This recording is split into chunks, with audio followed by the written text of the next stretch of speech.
انگوٹھی کے آداب جمعرات کو شروع کیے تھے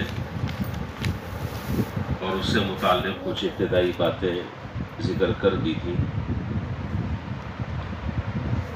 سرکار دو عالم نبی کریم صلی اللہ علیہ وسلم نے بلا ضرورت انگوٹھی پہننے کو پسند نہیں فرمایا۔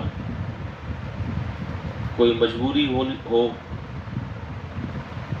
کوئی ایسا عذر ہو کہ جس کی وجہ سے آدمی انگوٹھی پہننے پر مجبور ہے،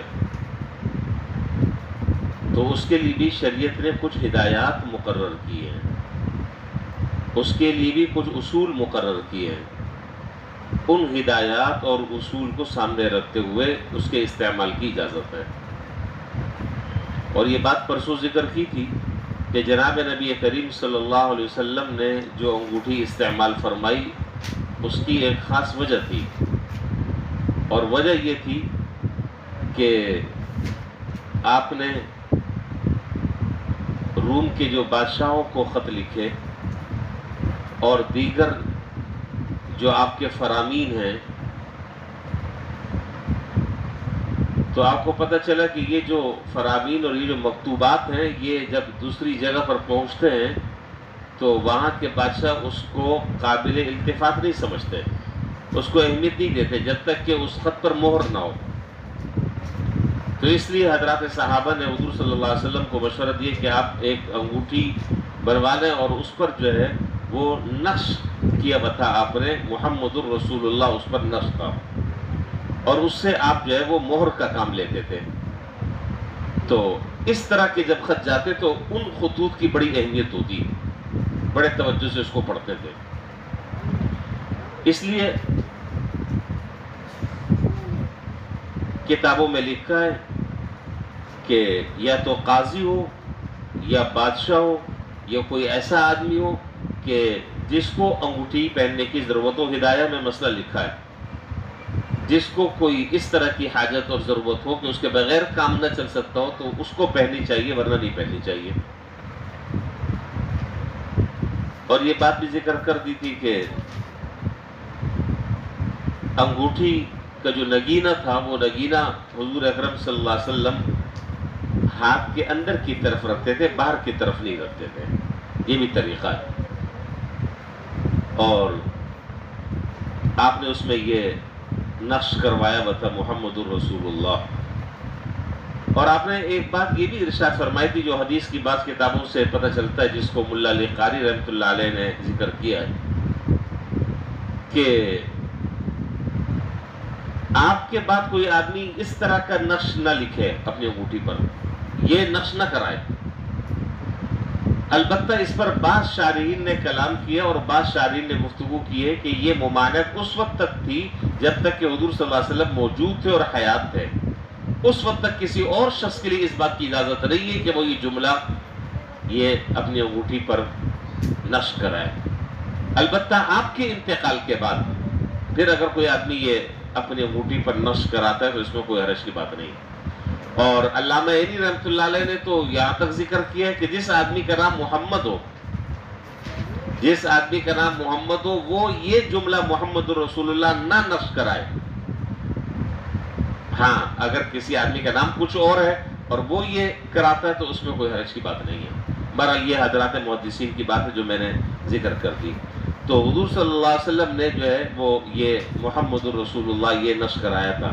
اسی طریقے سے حضرت حذیفہ رضی اللہ تعالیٰ عنہ جو جلیل القدر صحابی ہیں، انہوں نے جب انگوٹھی بنائی تو اس پر انہوں نے لکھا الحمدللہ۔ اسی طرح حضرت مسروق ایک تابعی ہیں، مشہور تابعی گزرے، انہوں نے جب اپنی انگوٹھی بنائی تو اس پر نقش تھا بسم اللہ، یہ جملہ تھا۔ اسی طرح حضرت جعفر صادق رحمۃ اللہ علیہ، انہوں نے اپنی انگوٹھی پر یہ جملہ نقش کرایا تھا العزت للہ، تمام کے تمام عزتیں صرف اللہ کے لیے، العزت للہ۔ حضرت ابراہیم نخعی رحمۃ اللہ علیہ یہ بھی تابعین میں سے گزرے ہیں، انہوں نے اس انگوٹھی پر نقش کرایا تھا اپنی باللہ، صرف اتنا جملہ باللہ۔ اور حضرت بکر صدیق رضی اللہ تعالی عنہ نے اپنی انگوٹھی پر نقش کرایا تھا نعم القادر اللہ، یہ جملہ نعم القادر اللہ۔ اور امام ابن سیرین رحمۃ اللہ علیہ تابعین میں سے آخری تابعی گزرے، انہوں نے اپنی انگوٹھی پر نشر کرایا تھا حسبی اللہ، میرے لیے اللہ تعالیٰ ہی کافی ہیں۔ تو مختلف حضرات نے جو ہے وہ مختلف جملے لکھے تھے، تو یہ وہ میں نے ذکر کر دی۔ مردوں کے لیے صرف چاندی کی انگوٹھی کی اجازت ہے، اور وہ بھی 4.5 گرام سے کچھ کم مردوں کے لیے۔ اور یہ بات تو پہلے ذکر ہو چکی ہے، آج بھی ہو گئی، پرسوں بھی ہوئی تھی، کہ بلا ضرورت انگوٹھی پہننا پسندیدہ نہیں ہے، لیکن اگر کوئی آدمی پہنتا ہے تو یہ گرام ہونا چاہیے، 4.5 گرام سے کم کی وہ انگوٹھی بنوائے، اور چاندی کی ہونی چاہیے۔ باقی پیتل اور لوہا اس کے استعمال کی اجازت نہیں۔ چنانچہ روایات میں، بخاری میں روایت ہے کہ حضور صلی اللہ علیہ وسلم نے ایک آدمی کو دیکھا جس نے پیتل کی انگوٹھی پہنی ہوئی تھی۔ آپ نے اس کو بلایا اور فرمایا کہ تمہاری انگوٹھی سے بت کی بو آ رہی ہے، تمہاری انگوٹھی سے بتوں کی بو آ رہی ہے، نکال پھینکو اس کو باہر۔ آپ نے اتروا دی۔ عورتوں کے لیے جو ہے وہ صرف سونے چاندی کی انگوٹھی پہننا جائز ہے، باقی دیگر دھاتوں کی انگوٹھی پہننا فقہا نے اس کو مکروہ لکھا ہے۔ آخری بات، ایک سے زائد نگینے والی انگوٹھی پہننا درست نہیں ہے۔ اب بعض لوگوں کو آپ نے دیکھا ہوگا ہر انگلی میں مختلف قسم کے رنگ برنگ کے انگوٹھیاں، اور اس کے اندر جو ہے وہ مختلف قسم کے نگینے، نہ اس کا وزن اس کے مطابق ہے جس کو فقہا بیان کر رہے ہیں، اس لیے کہ وہ یہ سمجھتے ہیں کہ یہ ہمارا ذاتی معاملہ ہے، اس ذاتی معاملات میں شریعت درمیان میں کہاں سے آ گئی۔ تو بات یہ ہے کہ ہم تو شروع سے لے کر آخر تک کے ہر قدم قدم پر شریعت کے محتاج ہیں، اس کے بغیر ہماری زندگی نہیں ہے۔